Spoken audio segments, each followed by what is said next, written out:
our goal is to make sure your body feels better, your quality of life improves too. What that means is sometimes sleeping better, waking up more recharged, more positive, wanting to do more things to get yourself healthier.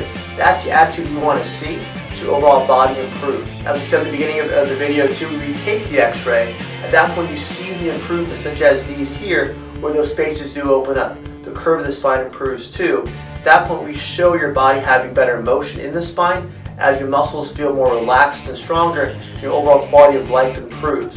That's how we fix not only the x-rays and take away your back pain, but also improve your quality of life, so you get there and stay there with the improved x-ray that you see, so we fix the problem in your spine, not just band-aid with medications or therapies or things like that. So I hope that kind of explains what we do in our office